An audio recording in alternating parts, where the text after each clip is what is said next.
Our discussion today is on excellence.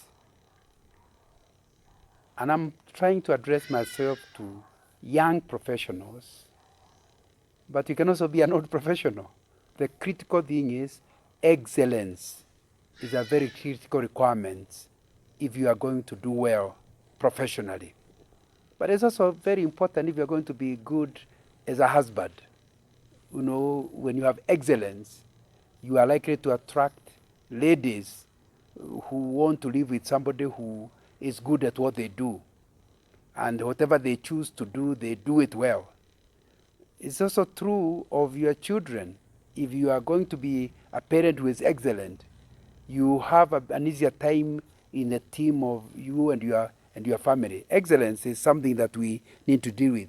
But unfortunately, it's a very uncommon thing. The average person wants to do the minimum possible to get the maximum. In other words, they ask themselves, how can I remove the maximum out of the employer by giving him the minimum? That is not the spirit of excellence. I ask the question, is it really possible to thrive in today's world as a youth or as a Christian who is at the same time following God wholeheartedly? Because you see, it sounds like you have to make a choice between either doing well in business, doing well in life, and pleasing God. I'm here to tell you it is possible to thrive professionally, in your personal, academically as a student, without compromising yourself in any way, wholeheartedly following God. I want us to go to the book of Ecclesiastes, chapter 3, verse 14, which tells us something about God and excellence. Verse 14 says in the NIV, I know that everything God does will endure forever. Nothing can be added to it, nothing taken from it. God does so that people will fear him. And that summarizes what excellence is all about. What's excellence? Excellence is being like God, because God is excellent. Whatever God does cannot be improved. God does not improve over time because he is perfect in nature. So whatever he does will also be excellent. Few things this verse says. Everything God does will, number one, endure forever. If you have the spirit of excellence, you don't do shoddy work. You don't sell items that look good to when somebody is buying, only to go and discover they cannot last. We are being told that because God is a God of excellence, whatever he does will endure over time. You know, some things that endure are more expensive. And people who buy them are people who are after excellence. You need to ask yourself, whatever I do, it is something that can endure. Whatever I produce as a service, as a product, it is something that can endure. Another thing we learn about this excellence is that nothing can be added to it. In other words, when you do whatever you do, you cannot improve on it. You have done your very best. You can't do better. People with the spirit of excellence do not have to repeat their work because when they release their work, it is the very, very best. Whatever God does cannot be added. It cannot be improved. Is that true of your work? Or do you give away work to your supervisor or work to your children or work to your spouse, yet knowing that you could have done better? The worst thing a teacher can tell a student is you could improve, could do better. You know, sometimes you get a whole A minus and the teacher still writes, could do better. That means the teacher knows your capacity is a straight A. But because you are lazy, you are not doing your very best. You are not excellent. In your excellence, the teacher has assessed you should be getting a straight A, yet you got an A minus. Ask you, if you really are a man of excellence, the question will be, whatever you do cannot be added to it. But sometimes we need to say things are not excellence. They need to be removed something. Now the verse is saying nothing can be taken from it. In other words, you don't have to chop out anything. What you get, what you look is what you get. And I think that's a very important thing to be aware of. A man of excellence, nothing can be improved. A man of excellence, things are taken as they are, nothing is added. You are given food, you don't have to add any salt, because whatever the cook did, the salt is right up to standard. Nothing can be added, nothing can be removed out of it. But I think what God is saying is that what motivates excellence, what makes you a person of excellence, is that whatever he does, people will fear him. The reason why you can do a thing of excellence is when you don't do it for man. Because, for example, you know your boss is shoddy. You will not be motivated to do excellent work, because you know even when you do your average, it's you better than your boss. So excellence ceases because of who supervises you. But you are learning excellence is not what you do according to people. It's what you do because of the fear of God, in order to please God. And because God is perfect, we will always be below his standard. And so if you want to be a man of excellence, there must be the fear of God. You know, what we really are saying is that you need to have this value of excellence, the fear, having the fear of God. The value of a good work ethic is especially what we need in order to be people of excellence. And that will be more difficult when you do it not as someone you like, but in a very hostile atmosphere. So that's what we are saying, is it possible that somebody will live a life of excellence when surrounded by him? People who are shoddy, people who do not want to do the right things, and they don't want to do it in the right way. You know, we want to ask ourselves, what is the example we can get? And I want to tell you the example we have is the example of Daniel in the Bible. Daniel was a professional, not a prophet, not a preacher, not a pastor, not a priest, a professional. He was a civil servant in a superpower. Babylon was then a superpower.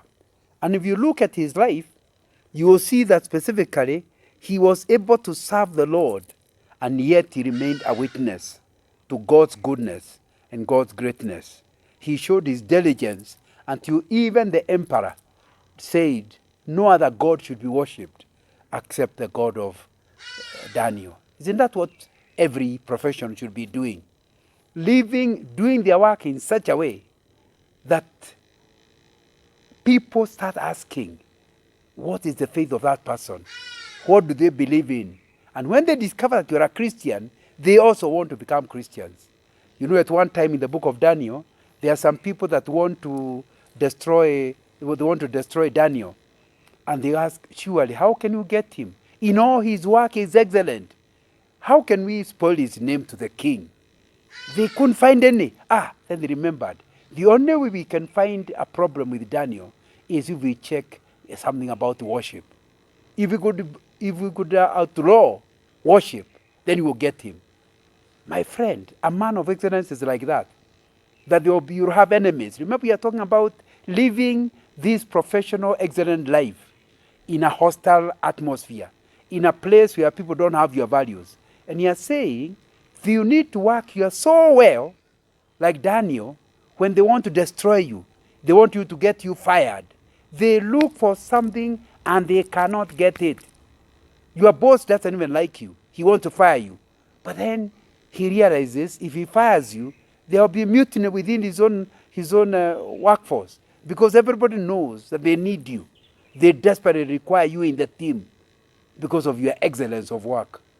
How can you actually live a professional life, a life that honors God wholeheartedly in a very atmosphere of evil?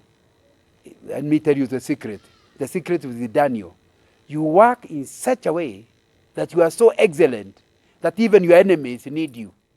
Even the people who hate your Christianity need you. They want you to stay in the team, because in the process, the team is going to do a good job.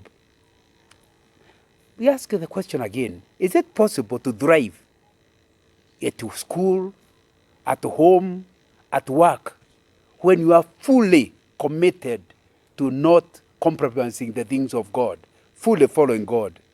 People in all kinds of workplaces have this question almost on a daily basis. And many find the answer so difficult, they are tempted to give up. Because the people they are dealing with are clear. They think your Christianity is foolishness. They think your Christianity should be fought. And you feel like, if I want peace, I better give in. Daniel, the central character of the book of Daniel, faces the question under extreme circumstances, providing an example to us who want to live professional lives and yet live to honor God, that may be helpful to every one of us in this 21st century. Exiled in Jerusalem, from Jerusalem, he used to be in Jerusalem, then he was exiled to the land of Babylon. When God's people were conquered by the Babylonian Empire, he must live out his Christian life, his religious life, in an environment where they worship idols and sometimes have to worship the king and not the Most High God. Yet circumstances bring him to a position of high opportunity in the service of Babylon. Can you imagine such a committed religious person? Even when he arrives in Babylon, he is selected to attend the university of the land where the best are trained. They want him to start compromising by eating meat offered to idols. And he refuses. So he has a problem from day one. But the guy does such good work. God has gifted him so much that finally he rises to the very top of the land. He is second in command to the emperor. And yet he's an exiled boy. He's a slave boy. He is a eunuch. You can say all kinds of things that would have stopped him reaching the top, but he is the top. Should he withdraw from the corrupt and profane Babylon government and seek a life pleasing to God in an enclave among other Jews? Why would he accept to serve the king among these irreligious people who don't worship God? Should he not run away from him? The same thing with us. Shouldn't you work in the church? Why should we go to work in industry where there are so many people that are so evil-minded, where there is so much corruption, so much of unethical behavior? Shouldn't we run away? Daniel says, no, you can actually live a godly life at the very worst of places where people don't worship God. So the choice is, either he worships God, or should he relegate his faith to a private personal sphere, perhaps praying to God in his closet? Can't you make your Christianity private, personal, nothing to do with others? Can't you hide the fact that you are godly? Not for Daniel. He wants to worship God. He also wants to serve people, but he wants both to come together. There is an integration of faith and professionalism in him. You know, you could argue that he could live the life of Babylonian power, behave like them, try to compromise with them. Then he takes his godliness in a private place. Not Daniel. If God is God, he cannot be God at home and God at work, not God at work. He chooses neither to abandon God nor to make God a private personal affair. He lives his godliness publicly. Instead, he actually embarks on a promising career while remaining publicly with everybody, where everybody can see, devoted to God. The story of how he navigates these treacherous waters of total godliness and total professionalism and excellence is both a guidebook and a case study for any one of us today who wants to be a professional. The book of Daniel provides no specific guidelines, but by looking at the story, he gives us an example on how to live this life of godliness in a hostile world. Christians can embrace education even if it is conducted outside the bounds of Christian accountability. You can be taught by a teacher who is in mathematics, who is immoral, who is terrible, but you can actually show him as a student a godliness of a student despite his immorality. That's how you are likely to ever win him to God. Christians, yes, can embrace work in a non-Christian and even hostile work environment with suitable safeguards. Once you are in that hostile world, you actually need safeguards. Christians who work or study in non or anti-Christian environment should take care to avoid critical assimilation in the surrounding culture. You might say you are still a Christian, but over time you are imbibing from the culture of the people you're working with until finally they cannot tell the difference between the Christian professional and the non-Christian professional. No, you need to have safeguards that will stop you being swallowed up. What are these safeguards? I want to suggest a few. Constant prayer and communion with God. You need to immerse yourself before launching yourself to the workplace.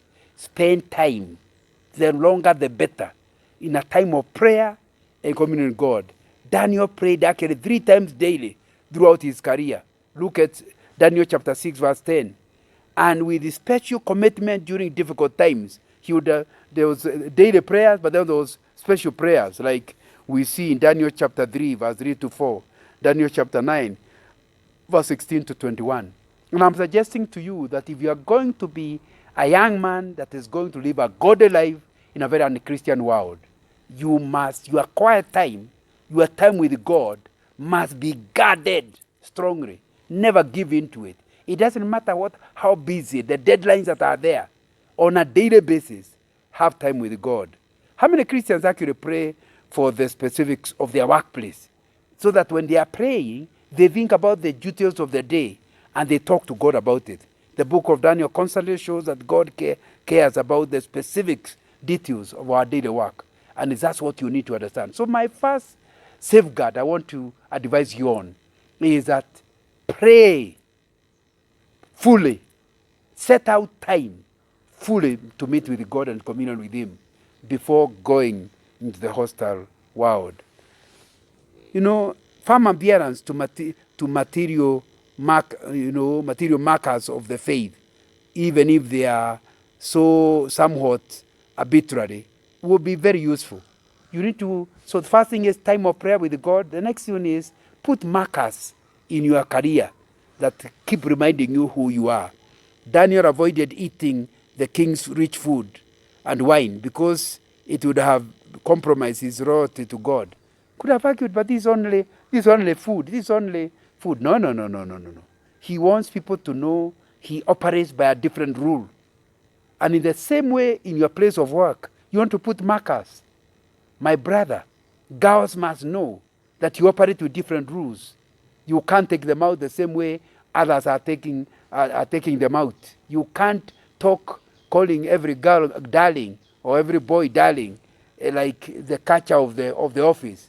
You need to put markers that make people know you are with them, you are in the same team, but you operate by different rules. That's what Daniel did.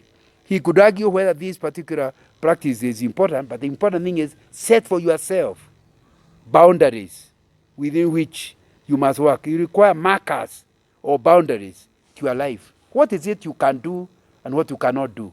Those decisions should not be made when there is a problem. You decide as you are praying in the morning, I can go so far and no further. What are boundaries you have created in your professional life? Things people, your non-Christian friend know, you can't enter into such an issue. There's a company called Chick-fil that draws a line of not operating on Sunday. Restaurants open every Sunday. This one has decided the way to show I operate by different rules. Although there's a lot of business and people are making money on Sundays, I'll close my place on Sunday. So people that like their product will come on Saturday and buy takeaway, but they will know that on Sunday it will be closed. And I'm not asking you to necessarily close. I'm saying you need to create in your professional life, in your business life, things as well. Some others said very clearly, I cannot sell alcohol in my operation. And sometimes you think it's a big issue, but you have places like Java that decide there will be a restaurant chain, but no alcohol can be sold. What is it that you are doing that clearly puts markers, boundaries, so that people know you don't break like them? You know, some other doctors refuse to do certain surgeries. They do not do things that for example, you ask to procure abortion. They say, no, I'm ready to be fired. I'm ready to become jobless. So everybody knows that if they have an abortion case, they will not come your direction because you don't do such things. Other Christians find it respectful ways to ask their colleagues for permission to pray for them. In other words, they would like everybody to know I normally pray and I would like to pray for you. None of these can be taken as universal requirements. I'm telling you, you yourself decide what are markers that will help you to keep you in the straight and the narrow. But each one of the marker you choose help your particular practitioner, you as a practitioner, to avoid a slow creep of assimilation by the people around, of what the values of people around you. And so the second thing, so the first thing is prayer, communion with God. The second one is creating markers that help you to create everybody to know that you operate by different rules. You know, active association and accountability with other Christians in the same kind of work. Right from the first time I started working in the 1970s, I looked for Christians in my place of work and we started a prayer meeting. I think it will be important to look for similar Christians in your place of work. And you need to meet regularly to pray together and to encourage one another. This is the third thing that you need to do if you want to make it in the hostile non-Christian world. Look for, even if you're just the two of you, spend time, a lunch hour, or come early in the morning before work starts and pray together. To that, and you hold each other to accountability. When there's a crisis in the office, you know so and so will encourage me and is with me, whatever happens to me. Daniel made a request to the king, and he appointed Shadrach, Meshach, and Abednego over the affairs of the province of Babylon, so that in the end he was not the only senior guy. He got three of his friends to be senior with him. He had people that would understand what he was going through. But few Christians have any forum where they can share concerns, questions, successes, and failures with others in the same field. Many people don't even, they hear there is a prayer meeting in the office, they don't join it. My friend, association influences your values. If you can't associate with the Christians, you will soon associate with others whose behavior is not Christian. How are lawyers to learn how to apply their faith in the legal justice area, except by regularly intentional discussions with other Christian lawyers? How could you be a Christian and you choose not to join the Christian Lawyers Fellowship, and yet you want to thrive in the cutthroat competition of the evil and Christian world? I think it will be very foolhardy. You know, likewise, engineers, or even farmers, or even teachers, or even parents, even those be involved in business, market managers. Look for others who are involved in a similar career. And even if you don't meet every week, you can meet once a month. You can meet once every three months. Creating and nurturing these kinds of groups, professional groups made of people who fear God, is one great way of ensuring you are not assimilated by the non-Christian world, and yet you thrive professionally, just like Daniel actually did. You know, this formation of good relationship with the non-believer, with the unbelievers, with the believers is very important. But let's admit it, the majority of the people you work with will always be non-Christians, will always be non-believers. And so you must learn how to relate with non-believers without them assimilating you. One of the things that works is, it will be important to ask yourself, as a Christian, how can I relate with these people? And I think the thing that has helped me myself is create friendships with the boundaries. So your real communion is with the Christians, but you must be friends and Christians. You must show them you love them. You must show them you care, help them in their work. And in the process, people who respect you will not want to tempt you. I still remember one time I took some some clients for lunch, and we were some of my non-Christian workmates. And then when I ordered, and then the waiter forgot who had ordered what, and he brought me alcohol. My workmate stood up to against the hotel staff. How can you give Nganga alcohol? In other words, I do not have to fight for myself. These are non-Christians. They themselves drink, but they do not want Nganga to be tempted with drinking. It's the same thing. Girls who want to hunt you down, once they discover, hey, you are trying Nganga. Nganga is not reachable. It's important that you set out a standard, and your friends and your non-Christian friends will be the one helping you. Daniel cooperated with God by respecting the officials and looking after his welfare, so that they were now the people who are protecting him. So the first thing is, do a good job. Number 2, spend time in prayer. Number 3, have fellowship with the Christians. Number 4, you find a respectful way of relating with the non-Christians. Christians sometimes seem to go out of their way to antagonize and to judge co-workers. But God's command is, Romans 12 verse 18, if it is possible, so far as it depends upon you, live peaceably with all, including non-Christians. So do not think that antagonizing non-Christians is a Christian thing to do. You want to win them to God, and befriending them will help you to do that.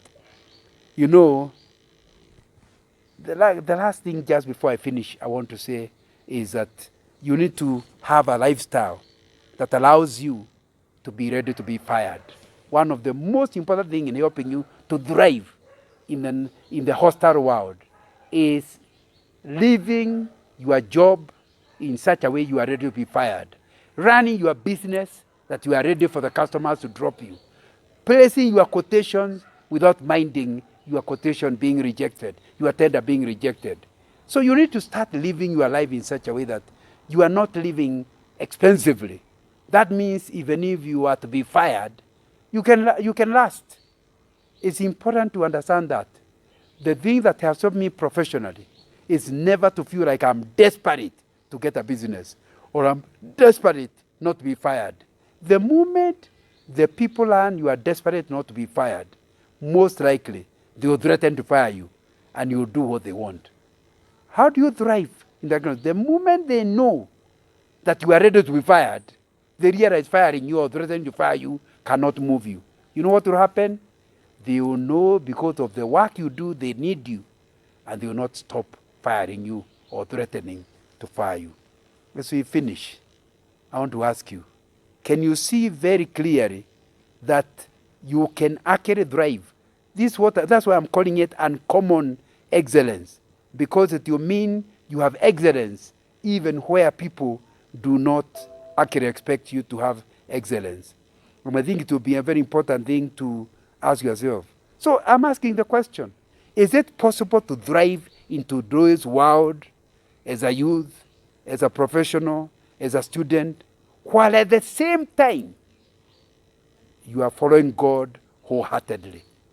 From what I have seen, from the life of Daniel, from my own personal life, the answer is yes. The choice is yours.